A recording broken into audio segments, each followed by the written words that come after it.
CTET के exam को लेके बहुत सारे लोगों में एक फ़ोबिया होता है कि ये एग्ज़ाम जो है ये बहुत ही टफ़ है। और जैसे कि यूपी में है, यूपी टेट को लेके लोगों में इतना ज़्यादा नहीं होता है। यूपी टेट जो है लोग ज़्यादा अच्छे से कर पाते हैं यूपी के लोग। तो अब तो देखिए इसकी संख्या जो है वो बहुत ही बढ़ गई है। तो सीटेट जो है वो यूपी टेट के अकॉर्डिंग बहुत ही ईज़ी है, अगर आप इसकी कुछ-कुछ बातों को ध्यान रखें।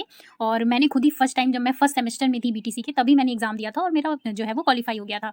तब तो मुझे इतना ज़्यादा इसके बारे में भी नहीं पता था। तभी से मुझे पता चल गया कि हाँ, इसकी कुछ-कुछ स्ट्रैटेजी होती है जो हम अपना सकते हैं और हम अच्छे नंबर इसमें गेन कर सकते हैं कम टाइम में ही। देखिए, सबसे पहले हम जान लेते हैं कि सीटेट जो अभी हो रहा है, बहुत लोग के एडमिट कार्ड भी जो है वो जो सिटीज़ हैं वो दिखा दी गई है। देखिए, ये जो एग्ज़ाम होता है ये 150 नंबर का होता है, ढाई घंटे का एग्ज़ाम होता है। और जो जनरल के कैंडिडेट होते हैं उनको 90 प्लस नंबर की ज़रूरत होती है। बाकी ओबीसी, एससी, एसटी जो रिज़र्व कैटेगरी में आते हैं उनको 82 मार्क्स चाहिए रहता है। देखिए, वैसे हमें अपनी स्ट्रैटेजी, आप किसी भी कैटेगरी के हों, आप किसी भी रिज़र्व कैटेगरी के हों, तो आपको 90 प्लस की जो कैटेगरी रहती है, आपको उसके अकॉर्डिंग एग्ज़ाम को दिमाग में लेके बैठना है और एग्ज़ाम देना है। क्योंकि आप देखिए कई-कई एग्ज़ाम होते हैं, जैसे रिज़र्व कैटेगरी का मानते तो हैं 82 है, लेकिन बहुत सारी ऐसी जगह पे हैं जहाँ पे वो जनरल में ले लेते हैं कि आपका 90 प्लस मार्क्स जो है वो सेंट्रल की जॉब में होना चाहिए। कई सारी उसमें हैं, तो आप ऐसा ना करिए कि आप 82 को ही लेके रखिए, ठीक है? तो जानते हैं कि किस तरीके से हम पढ़ें और क्या-क्या चीज़ें, अगर हमें ये चीज़ें हम कर लेते हैं तो हम अच्छे मार्क्स ला सकते हैं। एटलीस्ट 90% जो 90 प्लस का है, ये हम ला सकते हैं, ठीक है?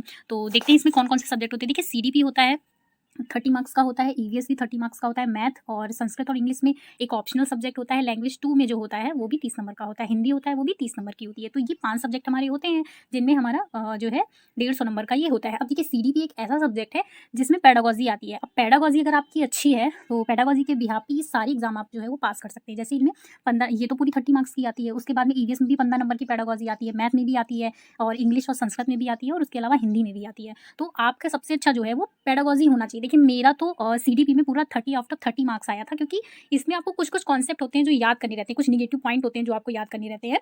तो ये चीज़ें आप जब पढ़ेंगे ना तो आपको वो चीज़ें बहुत अच्छे से आएँगी, ठीक है?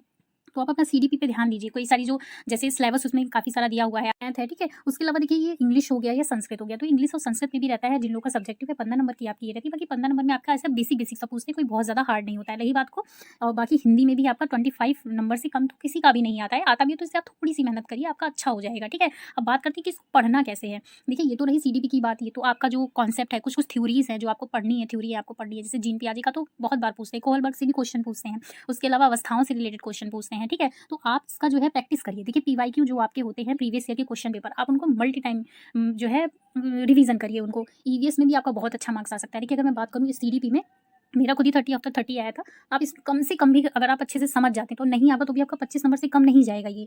ईवीएस की बात करें तो भी आपका 25 से कम नहीं जाएगा। चलिए इसमें 20 मान लेते हैं, तो भी देखिए आपका, अगर आप मार्क करेंगे, आप अगर जो अच्छे से भी इसको पढ़ लेते हैं, आप अगर प्रीवियस ईयर भी क्वेश्चन लगा लेते हैं, तो भी आपके मार्क्स अच्छे आ जाएँगे, ठीक है? आपके 30 मार्क्स आपके ये हो गए, मतलब 30 नहीं, चलिए आप 25 ही मान लीजिए इसमें, ठीक है? 25 नंबर ये हो गए आपके, इसमें भी 25 हो गए। मैथ में चलिए मान लीजिए कोई एवरेज स्टूडेंट है, उसके कुछ भी नहीं आए, तो भी वो, ठीक है?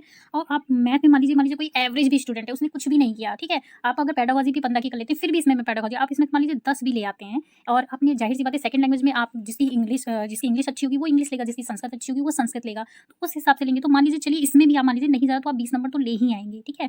और हिंदी में रहा तो हिंदी में एवरेज से एवरेज स्टूडेंट भी जो है वो 25 नंबर लेके आते हैं। तो आप इसी हिसाब से अगर आप इसको काउंट करेंगे तो 25, 25, 50, 25 में आप 75, ठीक है? तो टोटल आपका ये कितना 105 नंबर यही हो गया, यानी आप 90 प्लस से भी ज़्यादा नंबर गेन कर सकते हैं। उसमें भी अगर आप अपनी, आप कह दें कि नहीं मेरे जो है संस्कृत में मैं 20 नहीं ला सकता हूँ, कोई बात नहीं, आप 10 ले आइए, तो भी आपके नंबर। तो आप इस तरीके से आप अपनी स्ट्रैटेजी बनाइए, और अब कम टाइम है तो आप पीवाईक्यू में जो प्रीवियस ईयर क्वेश्चन आए हुए हैं, देखिए पिछली बार ऑनलाइन पेपर हुआ था तो पैटर्न वही है, लेकिन पूछने का तरीका चेंज हुआ है, तो मे बी आपके ईवीएस में कम हो जाए या किसी भी सब्जेक्ट में कम हो जाए, तो आप अपना जो भी एनसीईआरटी के अकॉर्डिंग है, आप उसको अपना जल्दी-जल्दी से रिवीजन करिए और देखिए किस आप जो सेक्शन में है वो वीक है।